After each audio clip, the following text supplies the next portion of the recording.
Welcome back to Market Headlines. Mega corruptions case of Bank Indonesia Liquidity Support or BLBI is back again to steal the spotlight. Government will do the billing and hunting down the assets of the perpetrators because the DAB in this case reaches more than 108 trillion rupiah. Corruptions and Eradications Commissions, or KPK, officially stopped the investigations into the corruption case of Bank Indonesia Liquidity Support, or BLBI. Not letting the case go out, the government formed a special task force to investigate the case. The President issued Presidential Decree No. 6 of 2021 concerning the task force on handling the right of state bill of Bank Indonesia Liquidity Support funds. The task force has started to operate by April 6, 2021 up to December 31, 2023. All costs are financed by Finance Ministry. In the presidential decree, there are 5 ministers plus the Attorney General and the Chief of Police who are tasked with directing the task force to conduct billing and processing all guarantees to immediately become state assets. From all sources, IDX Channel.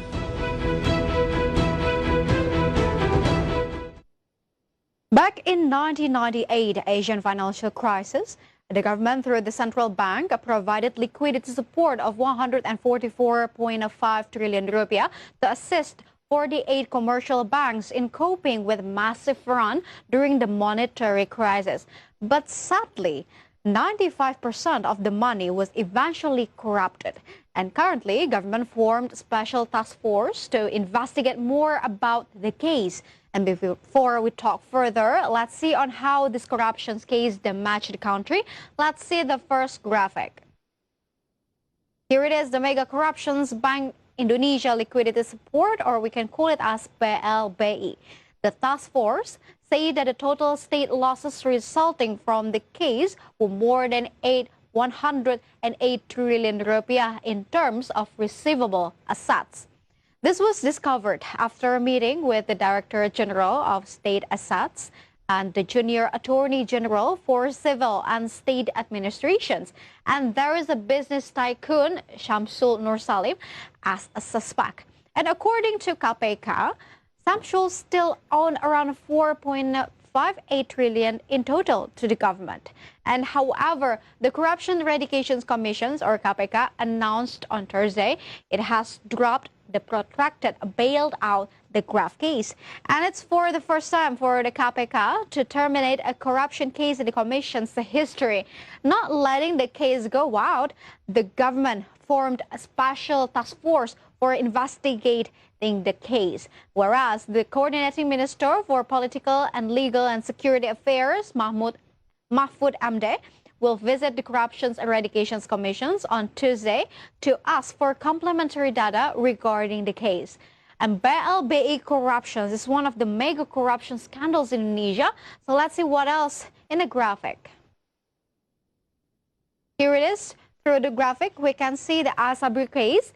About the Asabri, the insurer which managed the social insurance and pension funds or personnel of the National Police, Indonesia's military, and employees of the Defense Ministry say that the losses were caused by the declining value of Asabri's investment portfolio as a result of unfavorable capital market conditions. While the insurer has been implicated in recently revealed the alleged corruption at state-owned insurer Asuransi Jiwasraya after its stock portfolio plunged by more than 95%, and most of the stocks held are similar to those of Jiwasraya, which was deemed as the low-quality stocks by the Supreme Audit Agency.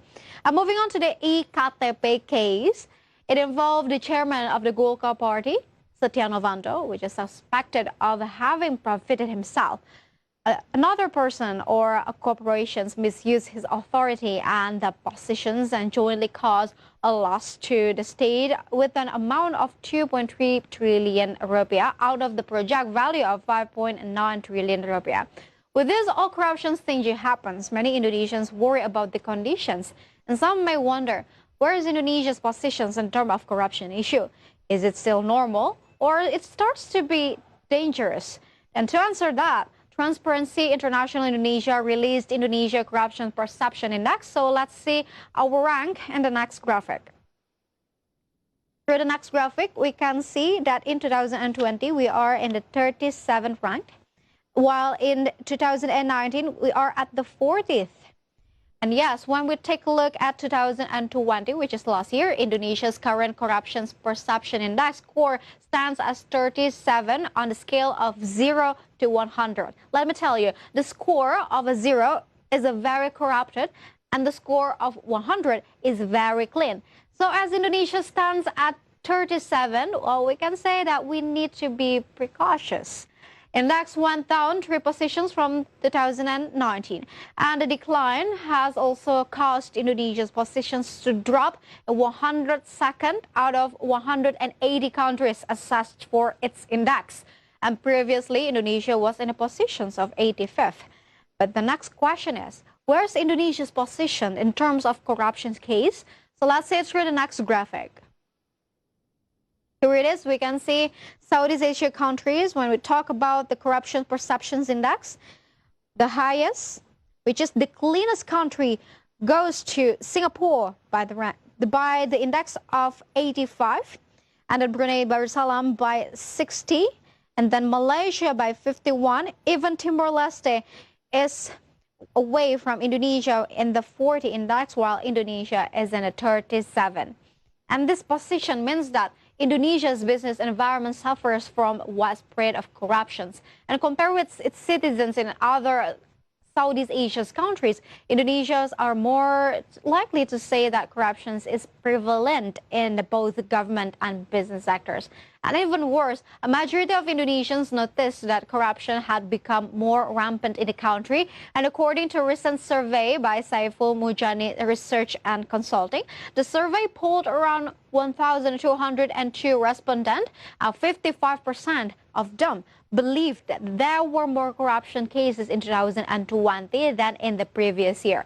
And then the 26% say that it was the same as the last year. And yes, viewers, corruption is ingrained in the story of Indonesia dating back to before the colonial period. Only us and all stakeholders can work together to stop the detrimental habit. Stay with us because market headlines will be right back after this quick break.